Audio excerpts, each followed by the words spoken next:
Ovarian cancer has evolved rather dramatically over the last 30 years that I've been involved.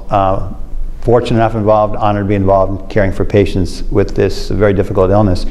It's evolved from what I think could be called basically acute management. Sudden onset of illness, which hasn't changed in terms of the initial presentation, but basically surgery, platinum chemotherapy, and if the patient did well, great. If not, there was not much else to be offered. Very acute management, short term, didn't have much else.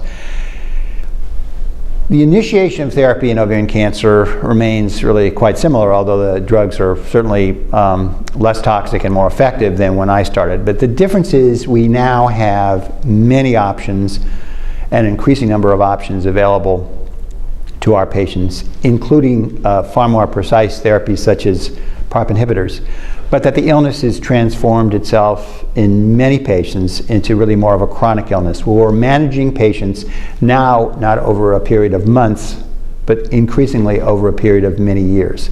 Doesn't mean that the disease isn't fatal, ultimately, in the majority of patients, because that's still true today, but we're not talking not about 1 year or 2 year survivals being sort of the norm, but often 3, 4, 5, 6+ year survivals being the norm with illness, often, requiring therapies most of the time, but allowing patients to have good quality of life. And that change in the focus means we've got to think differently about both the drugs and regimens we use, how we sequence them, trying to be more precise for what's of clinical utility for that individual patient, but increasingly on the symptoms, because the symptoms are not just what the patient feels today or tomorrow, but what they might feel if they're persistent symptoms, for example, like neuropathy, they might feel for the next 2, 3, 4 years, and the impact on quality of life.